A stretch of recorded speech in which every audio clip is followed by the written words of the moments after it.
Hello hello hello champions, क्या हाल है। तो एक बार फिर से स्वागत है तुम सबका 10 मिनट वाली मास्टर क्लास में, जहाँ पे हम पढ़ते हैं 10 मिनट के अंदर 3 मोस्ट इम्पॉर्टेंट टॉपिक्स जो हमारे इस साल बोर्ड में आने वाले हैं। ठीक है, देखो आज है डे 4 और आज के हमारे टॉपिक्स है ट्रांसपोर्टेशन ऑफ ब्लड।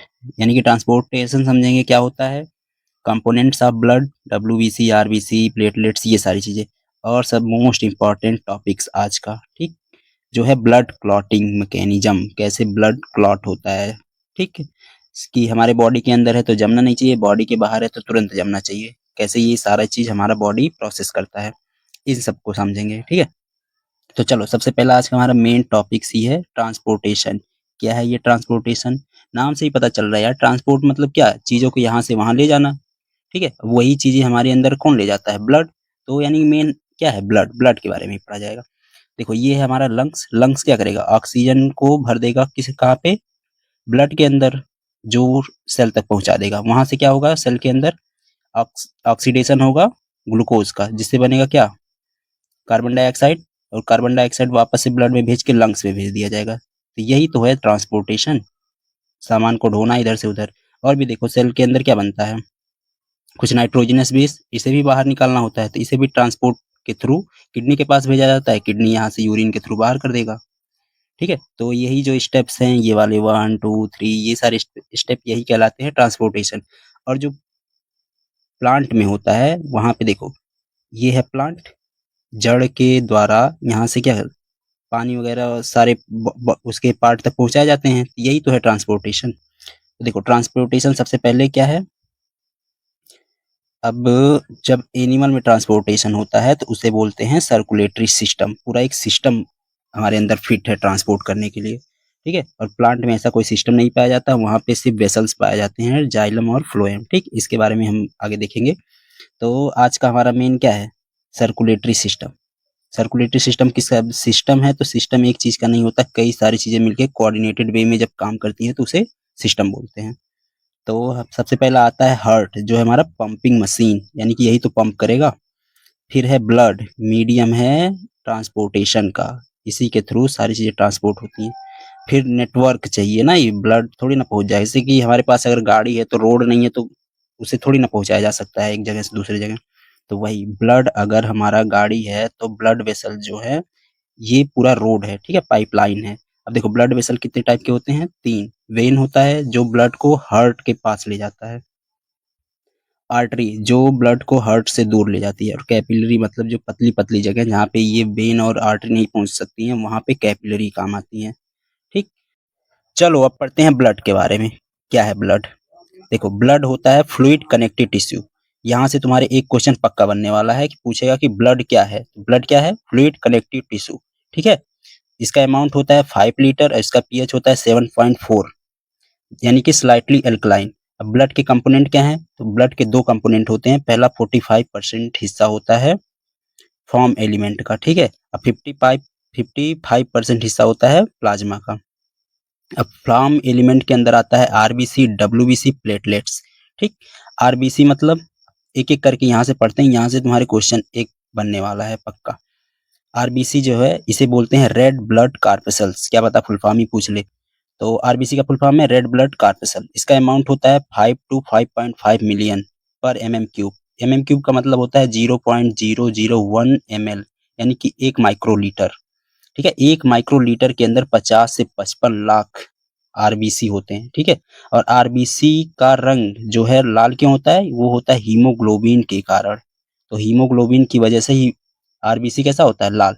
और हीमोग्लोबिन को रिस्पायरेटरी पिगमेंट बोलते हैं, क्योंकि हीमोग्लोबिन के अंदर ही ऑक्सीजन जुड़ के ट्रांसपोर्ट होता है। अगर हीमोग्लोबिन का अमाउंट अगर कम हो गया तो एनीमिया हो जाता है उसकी वजह से, यानी कि खून की कमी, यानी कि ऑक्सीजन की जो कैरिंग कैपेसिटी है वो कम हो जाती है, यानी कि ऑक्सीजन ले जाने की क्षमता कम हो जाएगी। ठीक है, और आरबीसी जो है, आरबीसी के बनने को इरेथ्रोपाइसिस बोलते हैं। इरेथ्रोपोइसिस मतलब फॉर्मेशन ऑफ आरबीसी।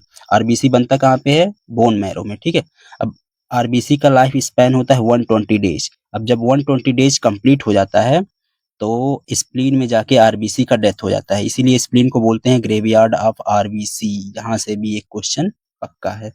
ठीक है। और आरबीसी होता है ई न्यूक्लिएटेड। ई न्यूक्लिएटेड मतलब कि वहां पे आरबीसी के अंदर न्यूक्लियस नहीं पाया जाएगा, ठीक है। मोस्ट ऑफ द मैमल्स के जो है उनके आरबीसी में न्यूक्लियस नहीं पाया जाता है, ठीक है।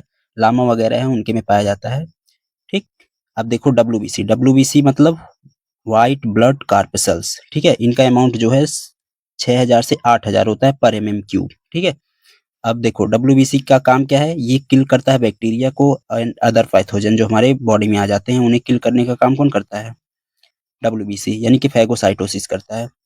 और देखो डब्ल्यूबीसी में पाए जाते हैं इयोसिनोफिल्स जो एलर्जी कॉज करते हैं, और डब्ल्यूबीसी में ही पाए जाते हैं क्या, हिपैरिन, ठीक है, जो ब्लड क्लॉटिंग को स्टॉप करता है, यानी कि हमारे जब शरीर के अंदर ब्लड है तो उसे जमने नहीं देगा, लेकिन जैसे ही वो एयर के कांटेक्ट में आता है, हिपैरिन एयर के कांटेक्ट में आते ही इनएक्टिव हो जाता है और ब्लड जम जाता है, ठीक। इसीलिए जो डॉक्टर होते हैं जब वो सुई लगाने वाले होते हैं ना, तो वो थोड़ा सा जो उसके अंदर सोल्यूशन होता है दवा को थोड़ा फेंक देते हैं सिरिंज से, ताकि उसमें से जो एयर है वो निकल जाए। नहीं तो अगर वो ऐसे ही लगा देंगे तो हमारे बॉडी के अंदर जाके वो उसमें एयर रहेगा तो हिपैरिन को इनएक्टिव कर देगा, ब्लड जम जाएगा वहां पे, और इसी वजह से दर्द होने लगता है कभी कभी जब सुई लगवा के आओ, तो ब्लड अगर उसके साथ एयर चला गया हो तो, ठीक है। अब देखो नेक्स्ट, डब्ल्यूबीसी ल्यूकीमिया कॉज करता है। ल्यूकीमिया होता है ब्लड कैंसर। अगर डब्ल्यूबीसी का नंबर बहुत ज्यादा बढ़ जाए तो ये अपने सेल को ही मारने लगता है, ठीक, जिसकी वजह से ब्लड कैंसर हो जाता है। अब नेक्स्ट फॉर्म एलिमेंट है प्लेटलेट्स। हालांकि ये सेल फ्रेगमेंट होता है, फॉर्म एलिमेंट यही दोनों होते हैं, फिर भी तुम समझ लो।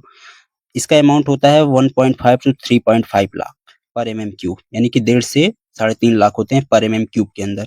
अब प्लेटलेट्स का दूसरा नाम होता है थ्रोम्बोसाइट, ठीक। प्लेटलेट का मेन काम होता है ब्लड क्लॉटिंग, यानी कि ब्लड को जमाना, ठीक है। और थ्रोम्बोसाइटोपिनिया करता है अगर इसका नंबर, प्लेटलेट का नंबर बहुत ज्यादा घट जाए, यानी कि ब्लड क्लॉटिंग को नहीं होने देगा, ठीक है। उसे बोलते हैं थ्रोम्बोसाइटोपिनिया, जब ब्लड क्लॉटिंग ना हो, एक्सेसिव ब्लड लॉस होने। अब देखो प्लाज्मा। प्लाज्मा क्या है, 55% हिस्सा क्या है ब्लड का, प्लाज्मा, ठीक है। ये होता है पेल येलो कलर का, यानी कि हल्के पीले कलर का होता है। इसमें 90 टू 92% इसमें वाटर होते हैं, और रेस्ट इसमें होता है प्लाज्मा प्रोटीन, जिसमें आता है एल्बुमिन, ग्लोबुलिन, फिब्रिनोजन और प्रोथ्रोम्बिन। ये फिब्रिनोजन और प्रोथ्रोम्बिन जो है ये हेल्प करते हैं ब्लड क्लॉटिंग में। अभी इनका रोल आगे आने वाला है, ध्यान रखना इनके बारे में। एल्बुमिन क्या करता है, ऑस्मोटिक बैलेंस करता है, यानी कि अगर ब्लड की में ब्लड अमाउंट अगर कम हो जाता है तो टिश्यू फ्लूइड से ब्लड में वाटर वगैरह भेज के ब्लड को मेंटेन रखता है, उसके अमाउंट को, ठीक है। ग्लोबुलिन बनाता है एंटीबॉडी।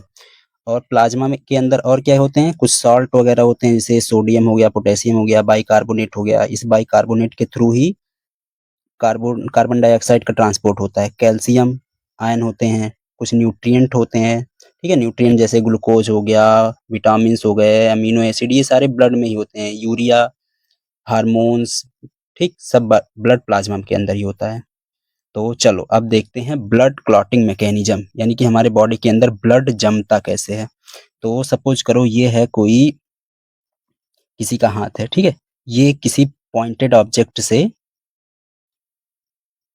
इंजर्ड हो गया है। देखो ये इसके नीचे है ब्लड कैपिलरी, ब्लड कैपिलरी यानी कि ब्लड वेसल्स वगैरह हैं, तो वो भी इंजर हो जाएगा, जिसकी वजह से इसके अंदर से ब्लड निकलने लगेगा, ठीक है। तो देखो पहला स्टेप होता है, जैसे इंजरी होती है तो इंजरी के साइड पे जो इंजर टिश्यू है और प्लेटलेट्स वहां पे, कहाँ पे, इंजरी के साइड पे, वो क्या रिलीज करने लगेंगे, थ्रोम्बोप्लास्टिन, ठीक। अब सेकंड काम क्या होता है कि थ्रोम्बोप्लास्टिन जो है वो एक्टिवेट करता है किसको, थ्रोम्बोकाइनेज को। तो दूसरा स्टेप क्या है, थ्रोम्बोकाइनेज को एक्टिवेट करना, किसके through, through a cascade system. Cascade system मतलब मान लो तुम्हारे क्लास में बहुत सारे बच्चे हैं, तो यहाँ से कॉपी इसको दो, ये इसको पहुंचा देगा, इसको पहुंचा देगा, इसको पहुंचा देगा, किसी को चलना नहीं पड़ेगा, कॉपी पीछे तक पहुंच जाएगा। इसे ही बोलते हैं कास्केड सिस्टम। तो सेकंड स्टेप क्या था, एक्टिवेट करना किसको, थ्रोम्बोकाइनेज को। कौन करेगा, थ्रोम्बोप्लास्टिन, ठीक है। अब देखो थर्ड स्टेप है प्रोथ्रोम्बिन, हमारे बॉडी में पाया जाता है, उसको थ्रोम्बिन में कन्वर्ट करता है कौन, ये थ्रोम्बोकाइनेज, किसकी मदद से, कैल्शियम आयन की मदद से इसे किस में कन्वर्ट कर देगा, थ्रोम्बिन में। अब देखो जिसके आगे प्रो और ओजन लगा होता है, ऐसे एंजाइम इनएक्टिव होते हैं, तो सबसे पहले हमारी बॉडी में इनएक्टिव फॉर्म में होते हैं, ठीक है। तो सबसे पहले इन्हें करना पड़ता है एक्टिव। तो प्रोथ्रोम्बिन को थ्रोम्बिन में कन्वर्ट करेगा कौन, थ्रोम्बोकाइनेज। उसके बाद से और ही हमारी बॉडी में पाया जाता है फिब्रिनोजन, ठीक है। फिब्रिनोजन, अब इसमें भी देखो ओजन लगा है, इसका मतलब ये इनएक्टिव है। ऐसे ऐसे छोटे छोटे इसके मोनोमर्स होते हैं फिब्रिनोजन के, ठीक। अब थ्रोम्बिन जो है ये किसको एक्टिव करेगा, फिब्रिनोजन को कन्वर्ट कर देगा किसमें, फिब्रिन के, कैल्शियम आयन की प्रेजेंस में। तो ये फिब्रिन हो चुका है एक्टिव, ठीक।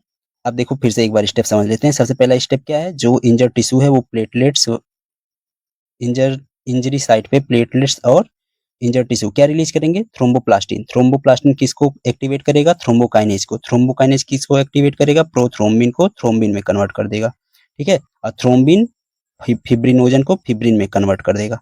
तो अब ये एक्टिव हो चुका है। एक्टिव हो जाएगा तो इसके इस तरीके से थ्रेड बन जाएंगे, ठीक है, फिब्रिनोजन थ्रेड जिसे बोलते हैं।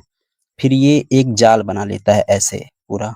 अब इसमें से जो ब्लड लॉस होते हैं, यानी कि फॉर्म एलिमेंट जो होते हैं डब्ल्यूबीसी आरबीसी, जब पास होंगे यहाँ से, तो जैसे ही एयर के संपर्क में आएंगे तो हिपैरिन जो है जम जाएगा, जम जाएगा तो क्लॉट बना लेगा, ठीक है। तो ये हार्ड पैलेट में कन्वर्ट हो जाएगा जिससे ब्लड स्टॉप हो जाएगा, ठीक है। आई होप समझ आया होगा ब्लड क्लॉटिंग। अब देखो ब्लड क्लॉटिंग में विटामिन के और कैल्शियम आयन बहुत ज़्यादा इंपॉर्टेंट रोल प्ले करते हैं, ठीक है। तो आई होप ये सब समझ आया हो। मैं कल नेक्स्ट लेक्चर में मिलता हूँ। Thank you so much.